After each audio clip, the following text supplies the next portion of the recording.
Good morning students. आज एक और महत्वपूर्ण सूचना जो कि आपकी परीक्षा से संबंधित है। आज हम बीएड पार्ट 1 पेपर का नाम है बाल्यकाल एवं बालकों का विकास।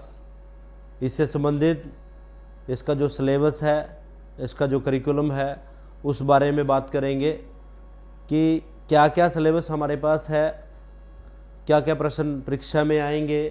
क्योंकि बहुत सारे बालक, बहुत सारे विद्यार्थी जब परीक्षा की तैयारी करते हैं तो शायद वो पूरा प्रॉपर फॉर्मेट ऑफ सिलेबस यही स्टडी नहीं कर पाते, तो उनको बहुत सारी समस्याएं आती हैं। उनको पता नहीं होता कि कौन सा कंटेंट है, क्या मैंने पढ़ना है।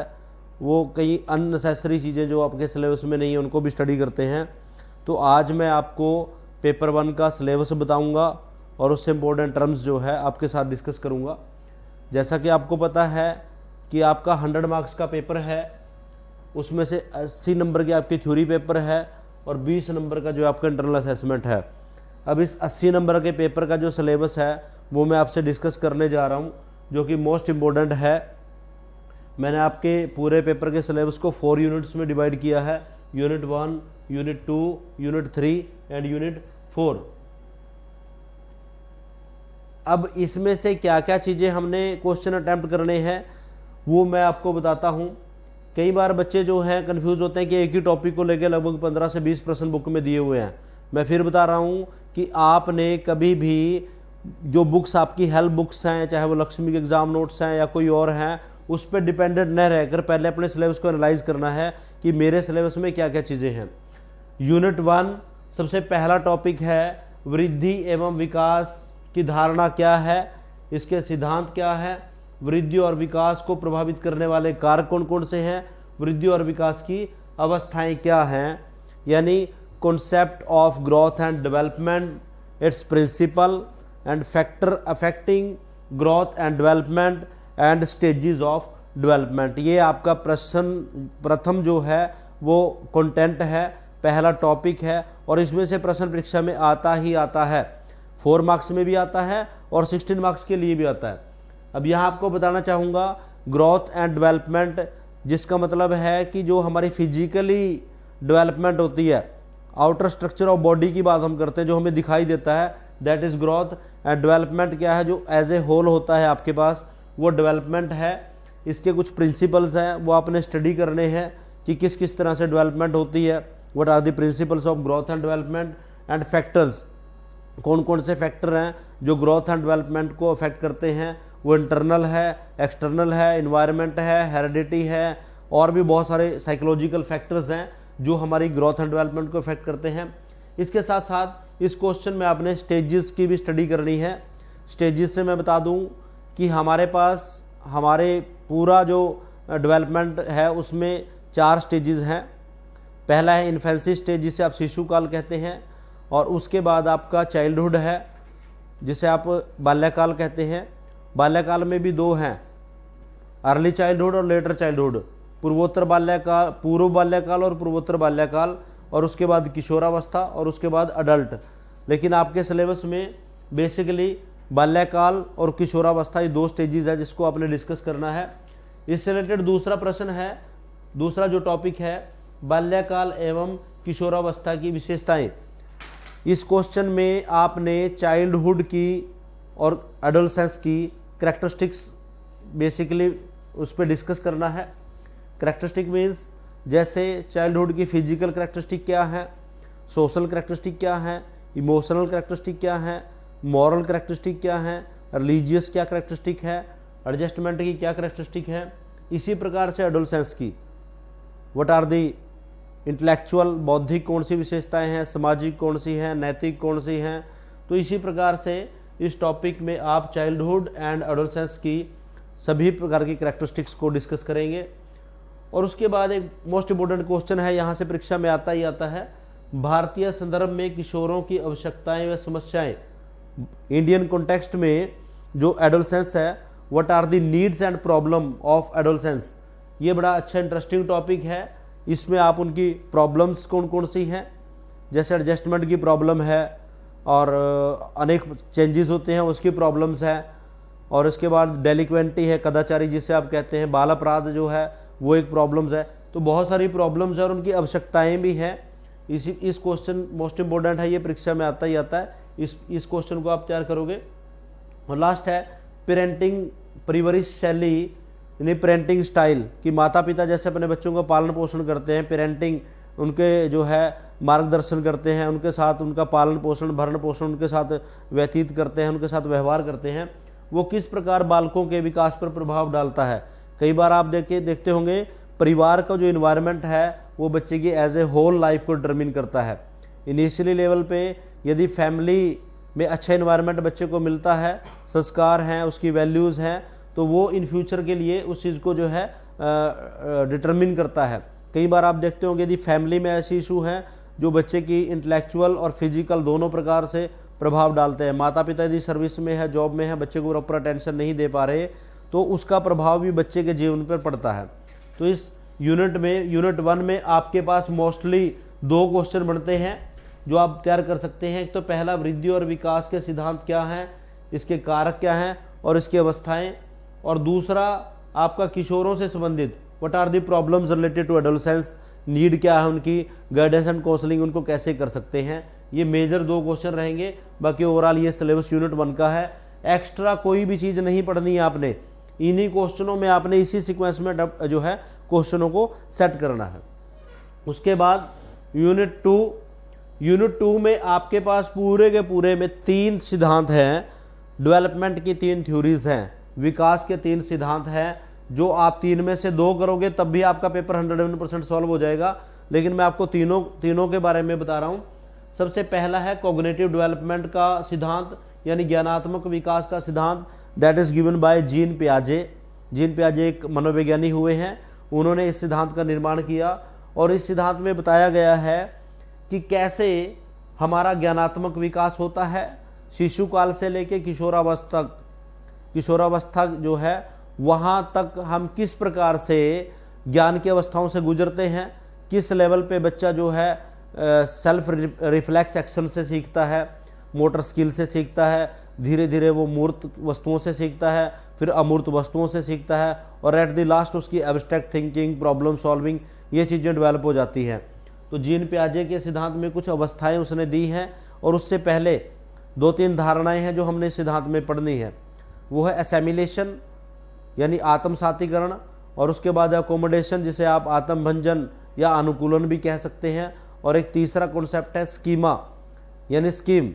ये 3 धारणाएं आपने पढ़नी है। उसके बाद जीन पियाजे के सिद्धांत में कुछ अवस्थाएं दी गई हैं, जैसे सेंसरी मोटर स्टेज है, मतलब ज्ञानेंद्रिय अवस्था है। उसके बाद प्री कॉन्सेप्चुअल स्टेज है, फॉर्मल स्टेज है, कंक्रीट ऑपरेशनल स्टेज है। तो इस प्रकार कुछ अवस्थाएं दी गई हैं।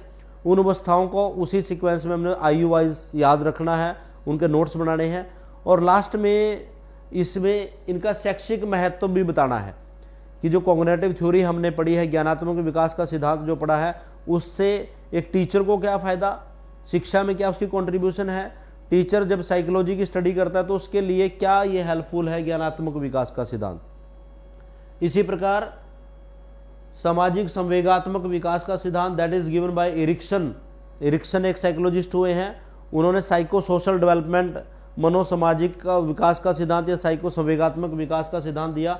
इन्होंने भी अपने सिद्धांत में जो है कुछ अवस्थाएं दी हैं कि किस प्रकार से बालक का विकास होता है, कब वो ट्रस्ट करता है, कब मिसट्रस्ट करता है, किन किन चीज़ों को करने में उसको आनंद आता है, कहाँ पे उसको रोका जाए, कहाँ पे उसको स्वतंत्रता दी जाए, किस स्टेज में वो किस प्रकार की एक्टिविटी करता है। तो इस प्रकार ये दूसरा सिद्धांत है, ये भी इसी प्रकार की कुछ अवस्थाएं इसमें दी गई हैं, और इसका शैक्षिक महत्व भी आपने तैयार करना है। और तीसरी थ्योरी है डेवलपमेंट की, that is moral development theory, that is given by Kohlberg. नैतिक विकास का सिद्धांत कॉर्लबर्ग के द्वारा दिया गया। उन्होंने भी इस सिद्धांत में कुछ अवस्थाएं बताई हैं कि किस प्रकार हम जो है मॉरल वैल्यूज यानी नैतिक मूल्यों को सीखते हैं। जैसे प्रारंभ में नैतिक मूल्य सीखने की यदि मैं बात करूं तो कोलबर्ग ने बताया है कि पहली अवस्था में हम विनम्रता के कारण या किसी को आदर्श मान के, अपने बड़े को मानकर, उनका आइडियलिस्टिक मान के मॉरल वैल्यू सीखते हैं। उसी प्रकार दूसरी स्टेज में आप पुनिशमेंट के द्वारा, भय के द्वारा, डर के द्वारा मॉरल वैल्यू सीखते हैं। इसी प्रकार तीसरी अवस्था में कानून के डर से, सामाजिक प्रेशर के डर से आप मॉरल वैल्यू सीखते हैं। उसके बाद लास्ट स्टेज पे जब आपकी पूरी इंटेलेक्चुअल डेवलपमेंट हो जाती है, मॉरल प्रिंसिपल आपके बन जाते हैं, उस लेवल पे आप यूनिवर्सल प्रिंसिपल्स को अडॉप्ट करते हैं, जहाँ पे आप स्पिरिचुअल की बात करते हैं, अध्यात्मवाद की बात करते हैं, नेचुरल मॉरल वैल्यूज़ की बात करते हैं। उस स्टेज पे आप जो है वैल्यू सीखते हैं। तो यूनिट 2 में आपके पास 3 सिद्धांत दिए गए हैं। उन 3 सिद्धांतों में अलग अलग अवस्थाएं दी गई हैं, वो उसी तरह से आपने सीक्वेंस में याद रखनी है और उनका शैक्षिक महत्व भी आपने तैयार करना है। शैक्षिक महत्व लगभग सभी का सेम रहेगा। शैक्षिक महत्व की मैं बात करूं, एजुकेशनल इम्प्लीकेशन की बात करूं, तो वो बड़ा सिंपल सा है, लगभग सभी का सेम रहेगा। जैसे टीचर के करिकुलम में हेल्प मिलती है, टीचर को हेल्प, सहायता मिलती है कि वो अपने करिकुलम को इन थ्योरी के सिद्धांतों के अनुरूप ढाल सकता है, मेथड्स को अडॉप्ट कर सकता है, गाइडेंस एंड काउंसलिंग बच्चों को दी जा सकती है, और बच्चों की जो कॉग्निटिव डेवलपमेंट की है या इंटेलेक्चुअल डेवलपमेंट की है या स्पिरिचुअल डेवलपमेंट की है या सोशल डेवलपमेंट की जो स्टेजेस हैं उनके बारे में जानकर उसी प्रकार से अपनी टीचिंग लर्निंग प्रोसेस को जो है इम्प्रूव कर सकता है। तो ये जो प्लानिंग्स है, टीचर जो है अपने टीचिंग स्ट्रेटजीज है उसमें चेंज कर सकता है। तो इन सभी सिद्धांतों से हमें ये नॉलेज मिलती है, तो वो भी आप पॉइंट वाइज इसका एजुकेशनल इम्प्लीकेशन जो है दे सकते हैं। उसके बाद यूनिट थर्ड का जो टॉपिक है समाजीकरण के घटक यानी कंपोनेंट ऑफ सोशलाइजेशन। इसमें आपका क्वेश्चन बनेगा what is socialisation, types of socialisation, या सोशलाइजेशन के कंपोनेंट क्या है। जैसे परिवार है, परिवार सोशलाइजेशन को कैसे डेवलप कर सकता है, role of family in the development of socialisation, role of school in the development of socialisation and role of society in the development of socialization. These are the component of socialization process. ये समाजीकरण प्रक्रिया के 3 अंग हैं जिनके द्वारा समाजीकरण होता है। तो सबसे पहले तो यही पता करना पड़ेगा कि समाजीकरण क्या है।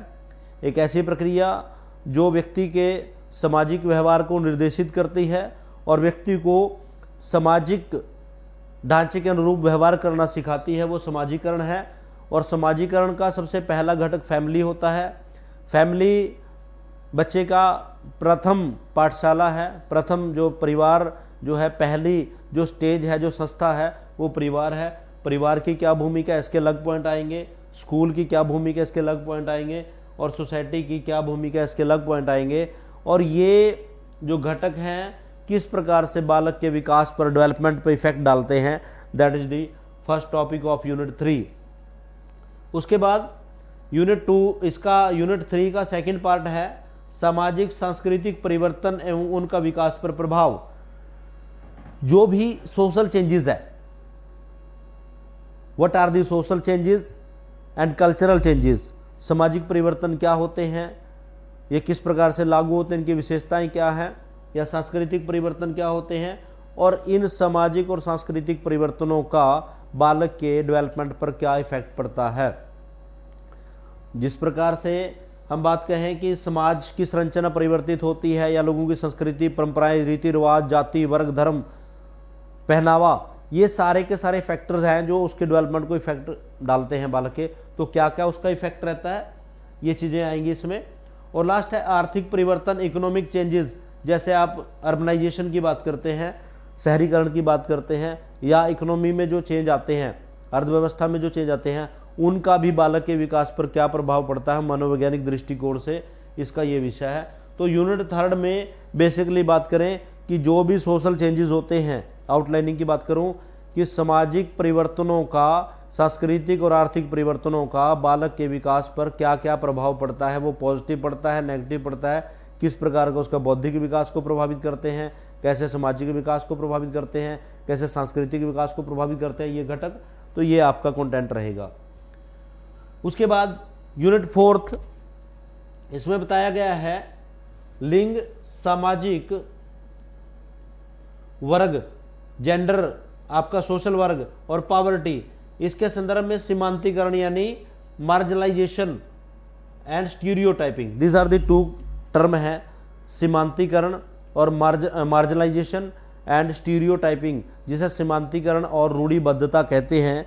ये जो 2 धारणाएं हैं ये किस प्रकार बालक के विकास पर प्रभाव डालती है, अब सिंपल सी बात है, सीमांतीकरण का क्या है कि समाज के अलग अलग वर्ग हैं, कुछ अल्पसंख्यक वर्ग होते हैं, कुछ निम्न वर्ग होते हैं।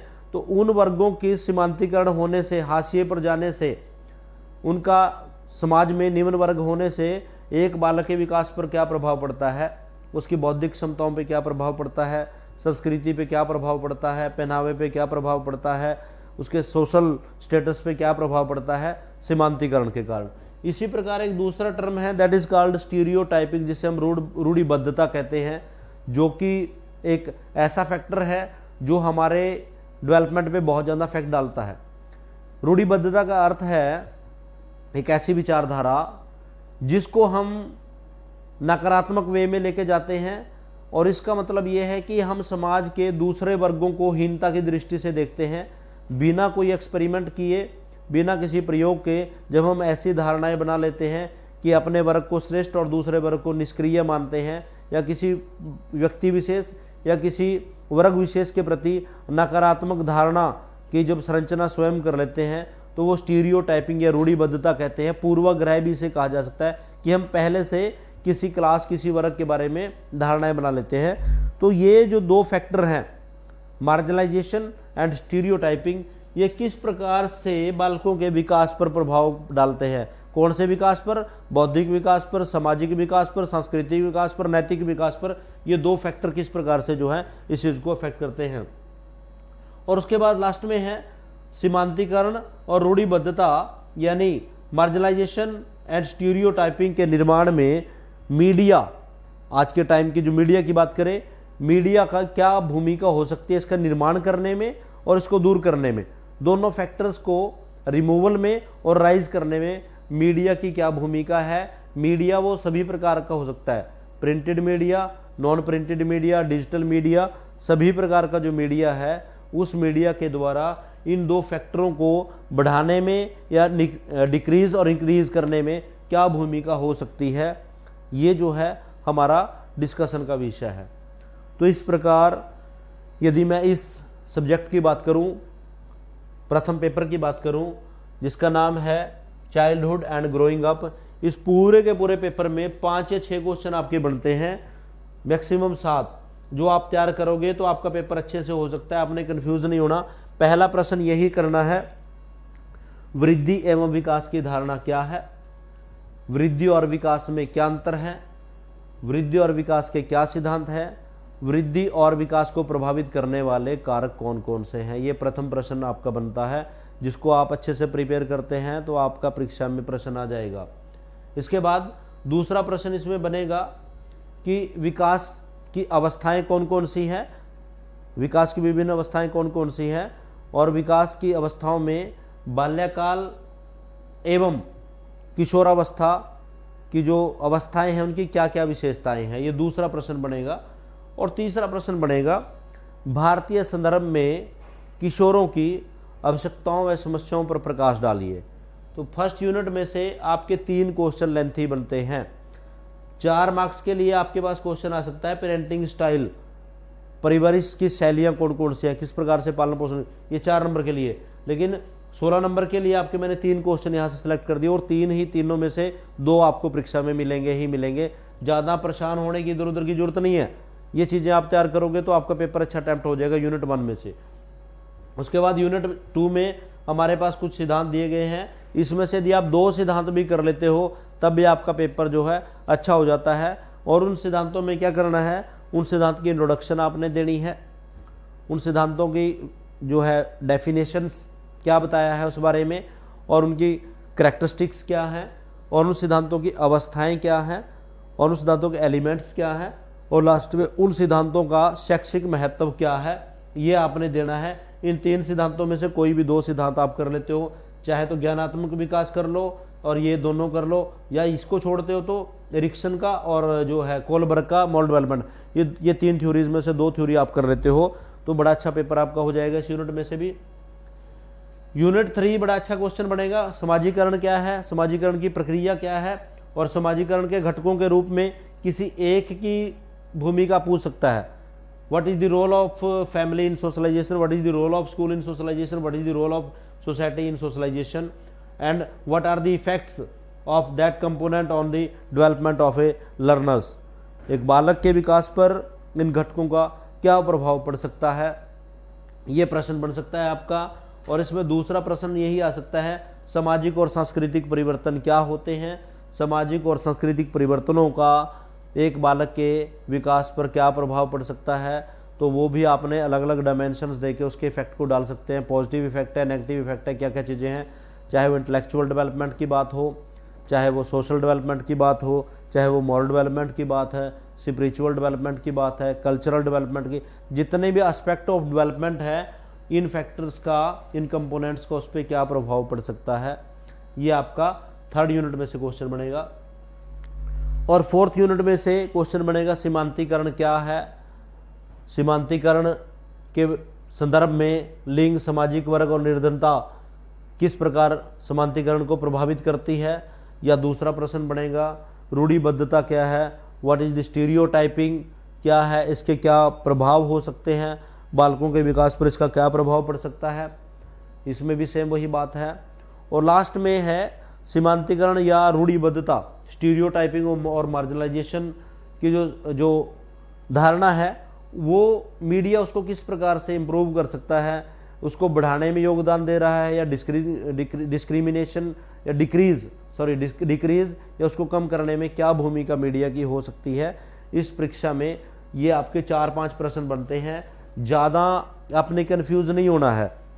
आप जिस भी बुक्स को पढ़ रहे हैं अपने नोट्स प्रिपेयर करिए। इस सीक्वेंस में जो मैंने क्वेश्चन बताए 6 से 7 क्वेश्चन बनते हैं, वो 6 से 7 क्वेश्चन आपने उसे अपनी नोटबुक में इसी प्रकार से प्रिपेयर करने हैं सीक्वेंस वाइज, ताकि आपका जो है पूरे का पूरा सिस्टम जो है क्वेश्चन आप जो पेपर तैयार करें आपके ऊपर टेंशन ना हो। आप ये ना हो कि मैंने एक प्रश्न पढ़ दिया, दूसरा छूट गया, दूसरा पढ़ दिया, तीसरा, ऐसा कुछ नहीं है। आपका पूरे के पूरे सिलेबस का व्यू मैंने क्लियर कर दिया है। ये सिलेबस है, 2 प्रश्न वहां से बनते हैं, 2 प्रश्न यहां से बनते हैं, 2 प्रश्न यहां से बनते हैं और 2 प्रश्न यहां बनते हैं। 8 प्रश्न आपके टोटल है, 8 क्वेश्चन आपके पूरे के पूरे सब्जेक्ट में बनते हैं।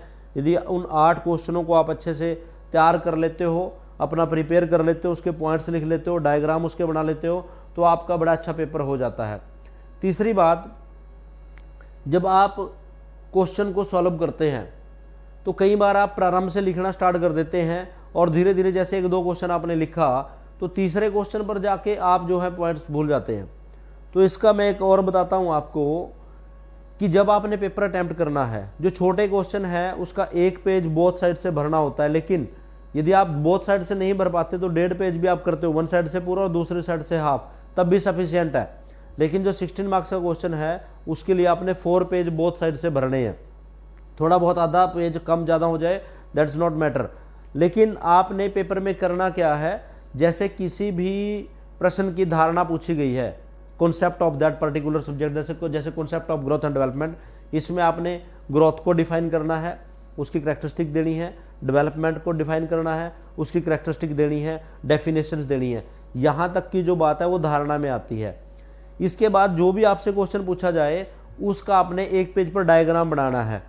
1 पेज पर डायग्राम बना के उसके अलग अलग पॉइंट्स पे अलग अलग एरो डाल के उसके पॉइंट्स लिख लेने हैं जो आपके फटाफट याद रहेंगे दिमाग में। फिर उन्हीं पॉइंट्स को लेके आप आगे एक्सप्लेनेशन करेंगे तो बड़ी जल्दी आपका जो है क्वेश्चन पेपर जो है अच्छे से अटेम्प्ट हो जाएगा, रादर देन कि आप एक सीक्वेंस में लेके चलेंगे उसको। तो इस प्रकार ये आज मैंने आपको डिस्कशन कराया, एक अच्छा विषय था जिसके बारे में हमने जो है आपके साथ चर्चा की। इसी प्रकार आने वाले समय में भी हम दूसरे सब्जेक्ट्स की सिलेबस को डिस्कस करेंगे और उसके कुछ मुख्य बिंदुओं पर प्रकाश डालेंगे। तो अभी से अवेयर हो जाओ, यूट्यूब से या वीडियो हम जो भेज रहे हैं उस पर ध्यान देना है। अभी हम इन टॉपिक्स को सीक्वेंस वाइज यूट्यूब के माध्यम से वीडियो बना के आपके समक्ष भी प्रस्तुत करेंगे ताकि आप उनको अच्छे तरीके से उसी सीक्वेंस में क्वेश्चन को तैयार करें जिस सीक्वेंस में पेपर में आता है। और तीसरी बात एक और शेयर करना चाहूँगा कि जो भी आपकी आंसर शीट आती है उस आंसर शीट को आपने at the last page, at the end of the examination की जो लास्ट शीट है, आपके आंसर शीट की जो लास्ट शीट है वहां तक कंप्लीट करना है, तभी आपको कॉन्फिडेंस आता है। कई बार बच्चे क्या करते हैं कि सर क्वेश्चन तो मैंने पूरे अटेम्प्ट किए लेकिन मेरे से पूरा जो है पेपर जो है कंप्लीट नहीं मैं कर पाया। स्पीड बढ़ानी है, एक सीक्वेंस बनाना है, उस सीक्वेंस के अकॉर्डिंग ही आपने जो है अपना पूरा लास्ट तक पेपर कंप्लीट करना है कि कितने पेज में, कितना टाइमिंग में, हर चीज़ को मैनेज करके चलोगे तो आपके अंदर कॉन्फिडेंस आएगा और पेपर बड़ा अच्छा सा आपका हो जाएगा। टेंशन आपने लेनी नहीं है, अभी आपके पास समय है। आप सिस्टमेटिक तरीके से यदि काम करोगे तो अच्छा पेपर आप कर सकते हो, बीएड में अच्छा स्कोर कर सकते हो। तो थैंक यू सो मच।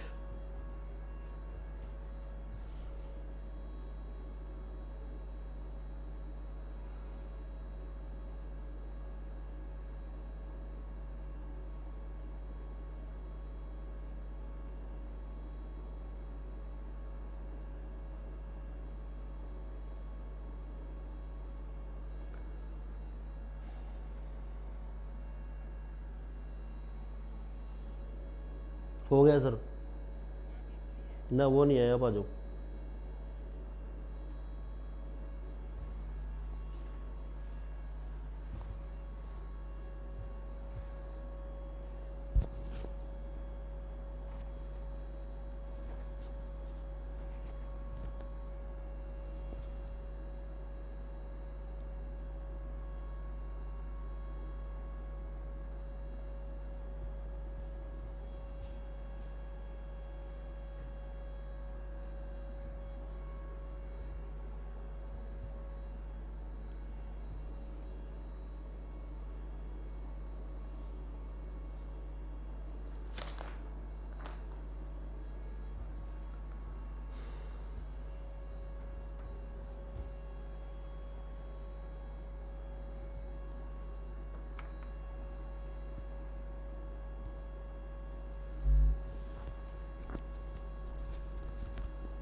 कहाँ है सर? स्टॉप कर, यो ऑनलाइन सिस्टम बंद करना होगा ना, स्टॉप करना है। स्टॉप करना है, कोई बंदा है परमिशन